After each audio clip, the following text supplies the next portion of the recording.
असां डिस्कस थियो आहे ऐं उनखे पोइ मूं 4 टाइम डिमांड ॾिनो। मूं चयो साईं तव्हां जेको हीअ क्लस्टर पॉलिसी हब स्कूल या जेको आहे सिस्टम जेको एलिमेंट्री लागू कयो आहे, असां नथा चाहियूं त जेको आहे तव्हांजे सिस्टम खे जेको आहे डावाडोल कयूं, पर असां था चाहियूं इन में बहितरी। उहा बहितरीअ लाइ असां सां वेहंदासीं, असां तव्हांखे एडवाइस कंदासीं जंहिंमें बहितरी अचे थी ऐं असांजी जेका डिमांड आहे उहा जाइज़ आहे त उहा तव्हांखे क़बूल करणी पवंदी, उनखे बहितरी तरफ़ आणियो तव्हां।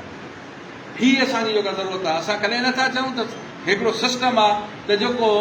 50 साल जो अॻु जो एजुकेशन जो सिस्टम आहे त ज़रूरी आहे वक़्तनि ब वक़्तनि उहो सिस्टम चेंज थींदो। अॻे कंप्यूटर न हो, अॻे ही मोबाइल सिस्टम न हुयो, अॻे खतो किताब थींदा, हाणे उहा 2 मिंटनि जे अंदरि कराची खां इस्लामाबाद खां सिधो कंदरकोट उहा शइ लेटर पहुची थो वञे। पर इन जा तफ़ज़ात जेके असांखे आहिनि उन्हनि खे दूरि करण जे लाइ तव्हांखे असां सां वेहणो पवंदो, असांजे मसइलनि खे ॿुधणो पवंदो, असांजे मसइलनि खे हल करणो पवंदो। हाणे इहो ईअं न आहे त एट ए टाइम हिकिड़े ई टाइम ते जेको आहे सभु मसइला तव्हां हल करे वञो ऐं असांजी जिद छुटी वञे। ईअं असां बि कोन था सम्झूं त तव्हां को एतिरो जल्दी में करे वेंदव, पर उनखे बहितर बनाइण में तव्हांजो किरदारु हूंदो, असांजो सहकार हूंदो, ताकी सिंध जी एजुकेशन बहितर बणिजे ऐं उस्तादनि जा जेके इशूज़ आहिनि उहे काफ़ी इशूज़ आहिनि उहे जेको आहे रिज़ॉल्व थियनि। मूं ही उस्तादनि जा नंढड़ा मिसाल तव्हांखे माना शार्ट में आउं तव्हांखे ॿुधायां थो। बाक़ी जेकॾहिं लोकल सतह ते मूंखां वधीक जेको आहे साईं मुमताज़ ॼाणींदो हूंदो त कंदरकोट जे अंदरि कहिड़ा जेको आहे इशूज़ उस्तादनि सां लागू आहिनि, शिकारपुर जे अंदरि जेको आहे हमारा ॼाणींदो हूंदो। अहिड़े तरीक़े सां हर ज़िले वारनि मां पर जॾहिं मथां खां सिस्टम ठीकु थींदो त पोइ इशारा जे उस्तादनि खे ॾाढी असर आहे त उहे पंहिंजे ज़िलनि जे अंदरि जेको आहे इशारा हल थी वेंदो।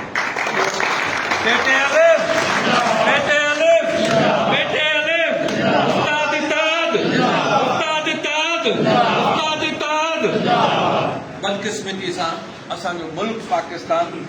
वरी हुन में स्पेशल असांजो सिंध सूबो, उहे हुकूमत आहिनि जो असां मुलाज़िम खे पंहिंजे हक़ वठण लाइ बि रोडनि ते अचणो थो पए, एहतजाज करणा था पवनि, दाऊं कूकूं करणियूं थियूं पवनि, दरपदर थियणो थो पए। उन खां पोइ वञी पोइ 5 मसइलनि मां असांजो हिकु अधु मसइले खे हल कयो थो वञे। वरी जॾहिं हुनजो नोटिफाई कयो थो वञे त उनखे इम्प्लीमेंट करण जे लाइ बि वरी असांखे रोडनि ते निकिरणो आहे। त कॾहिं ट्रेज़री असां ते ऑब्जेक्शन खणी वेठी आहे, त कॾहिं DO द्वारा ऑब्जेक्शन खणी वेठा आहिनि, त कॾहिं डायरेक्टर ऑब्जेक्शन वेठो आहे। त असां सां बदकिस्मती आहे, असां हक़ वठूं बि विढ़ी था, पर हुन ते इम्प्लीमेंट बि विढ़ी करायूं था पिया। बहरहाल जेकॾहिं सरकार इहा शइ ईअं न कंदी त असां विढ़ण बि ॼाणूं था, हक़ वठण बि ॼाणूं था ऐं रोडनि ते निकिरी बि ॼाणूं था। पर सबबु इहो आहे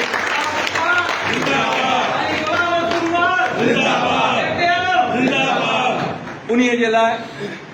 त असांखे सभिनि खे तयारी करणी आहे, ज़हनी तौरु, मेंटली तौरु, फाइनेंशियली तौरु,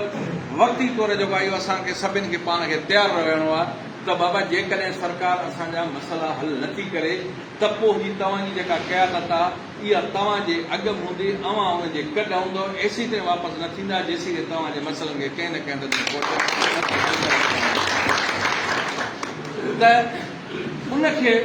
बहितर बणाइण जे लाइ हीअ असां वर्कर कन्वेंशन जेको आहे ज़िलनि जा रखिया आहिनि। उन खां पोइ यकीन थी सघे थो डिवीज़न लेवल ते रखूं। उन खां पोइ जेकॾहिं अञा बि सरकार का शइ न कई त पोइ असां पंहिंजो वरी आहिस्ते आहिस्ते टोकन हड़ताल खां वठी पंहिंजी तहरीक जो स्टार्ट कंदासीं, जंहिंखे पाए तक बि पहुचाईंदासीं कराची जे ऐवान जे। त ही सोशल मीडिया ते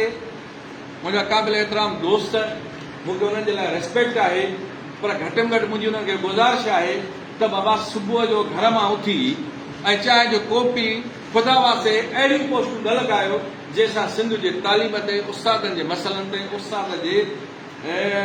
ख़ुदि ते जेको आहे सो हिकिड़ा मनफ़ी असर था पवनि पिया। महिरबानी करे अहिड़ियुनि पोस्टनि खां, अहिड़ियुनि जेको आहे तजवीज़ुनि खां हर उस्ताद पंहिंजी तजवीज़ पेश थो करे, जेका सरकार खे यादि ई कोन्हे का, अहिड़ो तजवीज़ थो पेश करे त सरकार उहा उतां ॾिसी करे उस्तादनि जे मथां पोस्ट थी करे पई। तो महिरबानी करे मुंहिंजी उन्हनि खे गुज़ारिश आहे, पर तव्हां ॾिसंदव त उन एहतजाजनि में उन्हनि जेको आहे सो पंहिंजो तहरीकुनि में ही उस्ताद जेको उते हूंदो, पर इहे सोशल मीडिया वारा वरी बि घर वेठा हूंदा, पर हुनजो सबबु छा हूंदो, हुनजो मक़सदु इहो हूंदो त इहा तहरीक कामयाबु न थिए, इहे वापसि मोटनि त वरी सुबुह तां लिखणु शुरू कनि। बहरहाल तव्हां ऐं असां जे इरादनि पुख़्तगीअ सां असां पंहिंजे अमल सां उन्हनि खे नॉकआउट कंदासीं त तव्हां ग़लति हो, हीउ सिंध जो उस्ताद, हीउ पिरामिड उस्ताद हक़ ते आहे ऐं हक़ पंहिंजो जेको आहे वठी ॾींदो। दोस्तो, त असां जेकॾहिं सुभाणे तहरीक जो अनाउंस कयूं कराची में त हितां साईं सदरुद्दीन सां 2 दोस्त चढ़नि त बाबा असां त गाॾी करूं था, कोच में वेहूं था, बस जेको आहे साईं ममता सां हलूं पहुचूं था, पोइ उते फोटू कराइण खां पोइ वरी पोइ चांहि जे कॾहिं या पाणी जे कॾहिं, त महिरबानी करे दोस्तो ही प्रेडिक्स न हुजणु खपे। भली जेतिरो बि परे आहियूं, अॻे पुराणे दौरनि में जेके जंगूं लॻंदियूं उहे पैदल लॻंदियूं, उठनि ते लॻंदियूं, घोड़नि ते लॻंदियूं, सवे मील जेको आहे सो 2-2 महीना साल पंधु करे ऐं उहे जंगूं जेको आहे सो फातह थींदा हुआ। उनजो सबब इहो हूंदो त उहो लश्कर जेको हूंदो उन सां कमिटेड हूंदो। त इन करे असांजो हेॾो लश्कर आहे त घटि में घटि पंहिंजे तनज़ीम सां, पंहिंजे मसइलनि सां, पंहिंजे जेको आहे सो वजूद सां एतिरी जेको आहे सो सचाई रखो त जेकॾहिं तव्हांखे पंहिंजे अॻवाननि जो, पंहिंजे तनज़ीम जो सॾु थिए थो त पोइ यकमुश्त निकिरी पओ। घर खां इहो न निकिरो त शाम वञी मोड़ंदासीं, इहो निकिरो त मसइलो हल कराए पनो वठी ऐं पोइ मोड़। जेकॾहिं कंदरकोट ज़िले में ऐं सम्झा थो 6-7 हज़ार 8 हज़ार उस्ताद हूंदा पूरे ज़िले में, जेकॾहिं उन्हनि जो 7 हज़ारनि जो 25% उस्ताद असांजो निकिरी अचे, ऐं यकीन सां चवां थो त जेको उस्तादनि जा मसइला आहिनि पूरी सिंध जा उस्ताद जेकॾहिं ईअं अचनि 25% निकिरी अचनि त को मसइलो न रहंदो जेको असां हल कराए नथा सघूं।